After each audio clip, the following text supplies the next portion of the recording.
Are you interested in starting the day in a better mood? Ever suffer from feelings of anxiety or feel low but you don't know why? Feeling good often starts in your gut. In fact, it's estimated that 90% of your serotonin, that's your happiness chemical, is made in the gut. That's why I'm excited to share our sponsor, BioOptimizers, with you. BioOptimizers recently released Cognibiotics, a new breakthrough probiotic formula that is clinically proven to enhance your brain function, your mood, and your overall mental health. Probiotics often include conflicting strains or quantities that cancel each other out. Cognibiotics delivers the exact strains you need in exactly the right ratios and quantities. With a 365-day, no questions asked money-back guarantee, you can try them out for yourself to start feeling the incredible difference Cognibiotics makes in your mood, mind, and mental performance. For an exclusive offer, for my listeners only, go to cognibiotics.com/Chael. Use the promo code Chael10 to get your discount, or click the link in the description or linked comment to get your discount. You guys remember Sean Shirk? Total stud. Sean Shirk, one of the great 55-pounders ever, but one of the more interesting exits from the sport ever. Like, Sean Shirk stopped doing the sport and just didn't tell anyone. Like, he was gone for like 2 years. And then people started talking, where's Sean? He never said anything. He never said, "C'est la vie." He said nothing.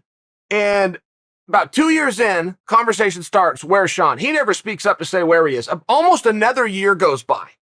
It's like 3 years in, and Sean finally puts out a statement. I don't do that anymore. I'm retired. But he was the world champion.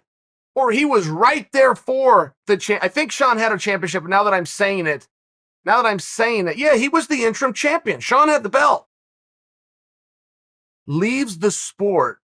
3 years go by before he tells anybody, I'm not coming back. It was just very interesting. I always liked it because he was never looking for anything. He was never seeking attention. He could have got it. He could have got it plenty of times.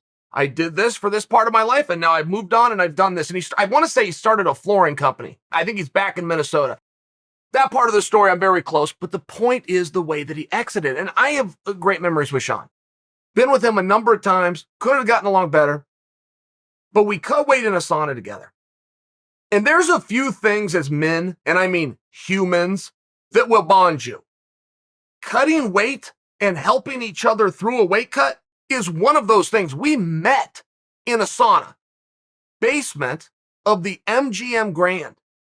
It was the hardest weight cut of my life. I got a call to fight Dan Miller in 21 days, which meant the fight would be in 20 days.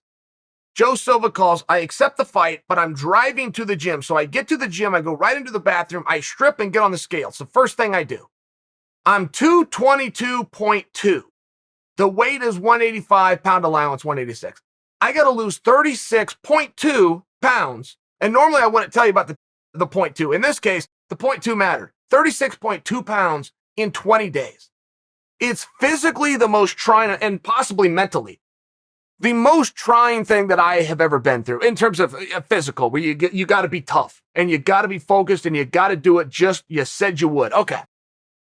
But that was the time I ran into Sean Shirk. Sean was in the sauna. He's getting ready to fight Frank Yeager. He's getting some weight off. I'm getting some weight off. So we start conversation. And the whole reason is bad, as hard as it is to talk when you're in that state of mind, it's the one thing that'll allow time to go by. You know, if you're going in the sauna, 10 minutes in, 5 minutes out, 10 minutes in, 5 minutes out, that's a very common, but that'll work its way down to where it's 5 minutes in, 5 minutes out, 5 minutes in, 10 minutes out. I mean, where you're hurting so bad, and anything you can do to pass the time. At any rate, this is my relationship with Sean. But we hit it off. We visit back and forth as we're dragging in there. I share that with you because this is not a kick Sean Shirk session. I really like Sean Shirk, but Sean Shirk came out with a statement, and I can't let it slide. I can't let it go, and I'll tell you why. I've heard a number of guys say that, and they're not wrong on its face. As soon as you start to peel that onion apart, the argument has big problems. Here's what Sean said. Sean was talking about the payment of fighters in the UFC specifically, and he said they should be embarrassed for what they pay their fighters. Now, Sean was well known from a financial standpoint because it gets reported. He fought Matt Hughes. Sean got $35,000 for that fight. Matt got $250,000. So a very big discrepancy for two guys that have gone out and done the same thing.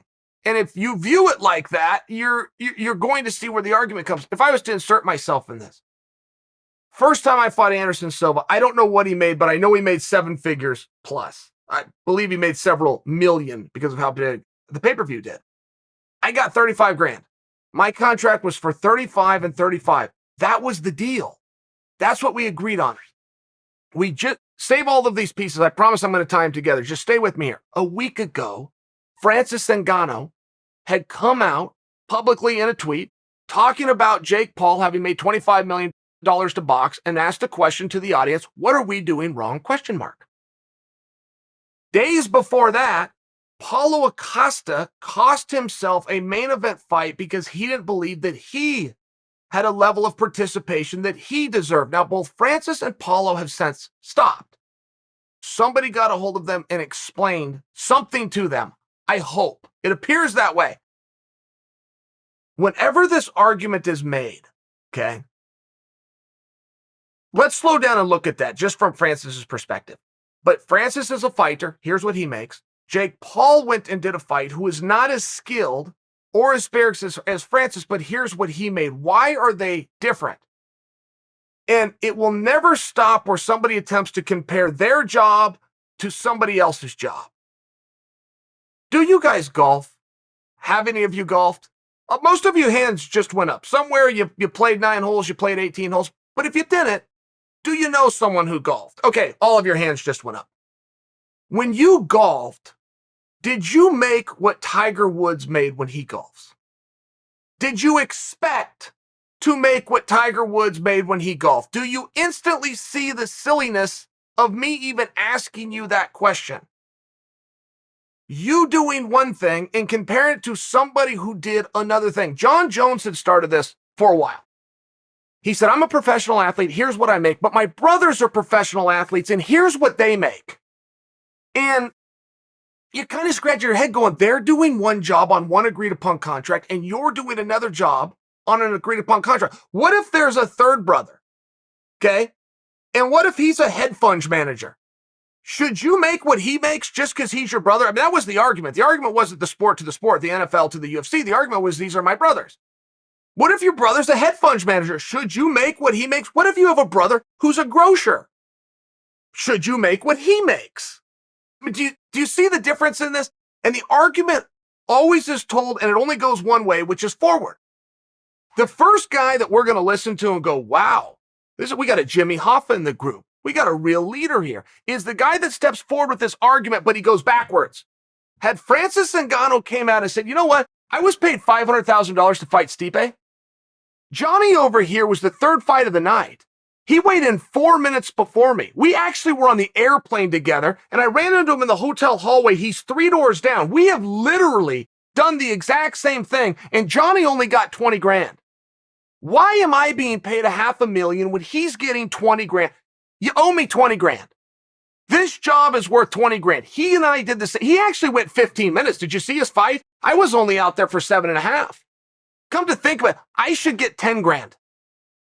Do you see the problem? It's the exact same argument, but it never goes the other way. It only goes in one direction. And as I look at it with Sean Shirk, okay, what Sean was talking about, and it also ties in to Paulo Costa. You have a promoter. Forget about your deal. Forget about what you agreed on. You have a promoter. You chose that promoter, hopefully not because you were a whore and went to the biggest bidder, but because you saw something that this guy could offer you in terms of opportunity. So when the promoter sees said opportunity and he plugs you into the highest possible spot that he can, which is 100% his job, and why you trusted and went with him in the first place, you now believe you've outpriced the contract. He can stick you on the first card of the night. You can be the opponent of Johnny, who was the third fight of the night for Francis and got 20 grand. Not a terrible payday, but if you want Francis's spot, which is at the top of the card, it's going to pay 20 times as much. That's the business. But nobody ever argues it this way, right? Truth is up and down. It's inside and out. It's not at times. That's why I bring this to you. If it's true going forward, it has to be true the other way. If it's not true. Very basic logic. Whenever I see these types of things, or the attempt to compare yourself to somebody else or your job to somebody else's, when I hear a narrative out there, which is three things: fighters are underpaid, fighters are being exploited, fighters are not being paid enough. When I hear those three terms, if you go to something known as Google and you type those exact words in, any one of those three phrases: fighters are being exploited, fighters are underpaid, fighters aren't being paid enough, you can't date that back prior to the time that Dana White said it. That's the great irony of this. The person who believes fighters were exploited and fighters weren't paid enough is Dana. And they're now trying to use the same argument that he brought forward and act as though he is doing something wrong. Guys, I will buy you 2 tickets. This is straight up. I will buy 2 tickets for the first person that proves me wrong, that proves to me somebody else came forward and thought fighters should be treated in a different way than they're currently being treated. The guy that said the statement is the guy that came in and fixed it and started treating them different. I will buy you, second deal. That deal's good. Second deal. I will buy 2 tickets to win a UFC. And if I'm buying them, by the way, you're sitting in some damn good seats, all right? 2 tickets to anyone. When I first fought in the UFC, the year was 2005. I was paid $2,000 a show and $2,000 to win. I could not believe how much money I had in my pocket when I got that check. I could not. I checked I walked 10 steps and I take it out to make sure like it hadn't mysteriously fallen out, or like there was a hole in the wall and a hole in my pants and it fell down my leg. I swear to I pulled that. I kept checking to make sure that check was okay. $2,000 in 2005. The minimum pay right now is $12,000.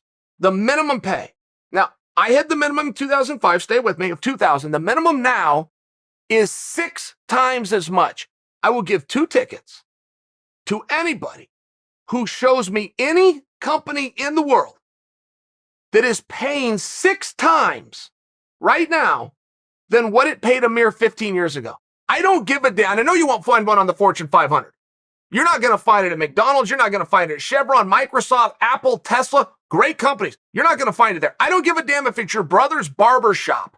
If you can prove to me that they pay a minimum of 6 times what they paid a mere 15 years ago, I will get you 2 spectacular tickets to any UFC you would like to attend.